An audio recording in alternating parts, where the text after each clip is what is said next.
Hello বন্ধুরা, আজকে ভাতের ফ্যান দিয়ে একটা ব্রেকফাস্টের রেসিপি বলবো। তার জন্য লাগছে একটা বাটি। ফ্যানটা প্রথমে ওই বাটির মধ্যে ঝরিয়ে নেওয়া হলো। ধীরে ধীরে করে ফ্যানটা আস্তে আস্তে ওই বাটিতে কালেক্ট করা হলো। তারপর এর সঙ্গে ম্যাগি মশলা মেশানো হলো। তারপর দেওয়া হলো লঙ্কা গুঁড়ো, তারপর দেওয়া হলো গোটা জোয়ান। একটু জোয়ানটা কাঁচা দিলেও হয় বা রোস্ট করেও দিতে পারো। পেঁয়াজ লাগবে লঙ্কা কুচি, আর হলুদ, নুন, আর সঙ্গে লাগছে একটু মশলা। প্রথমে হলুদ দিলাম,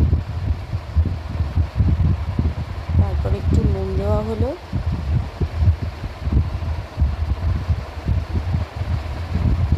রসুনগুলোকে একটু গ্রেট করে দিয়ে দিলাম,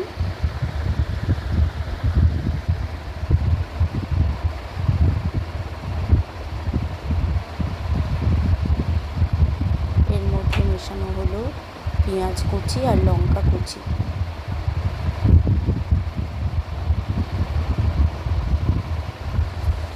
ভালো করে এবার সেটাকে মেশানো হতে থাকলো। আর ব্যাটারটাকে ঠিক করার জন্য আমরা একটু একটু করে বেসন ওর সঙ্গে অ্যাড করলাম, তবে খুব বেশি বেসনের প্রয়োজন পড়বে না।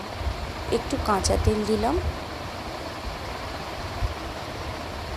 দিয়ে আবারও ভালো করে মেশানোর জন্য আরেকটু বেকিং সোডা দিলাম।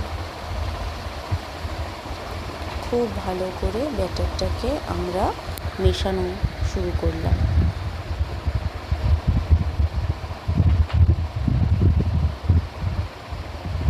এরপর আস্তে আস্তে এটাকে ফ্রাইং প্যানে দিয়ে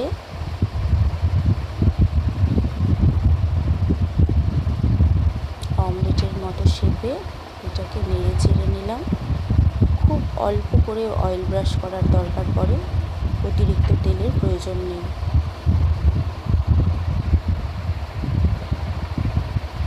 এটা অনেকটা প্যানকেকের মতোই খেতে লাগে, বেশ ভালো এক চটজলদি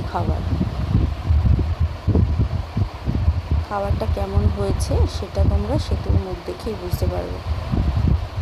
খুব ভালো লেগেছিল খাবার।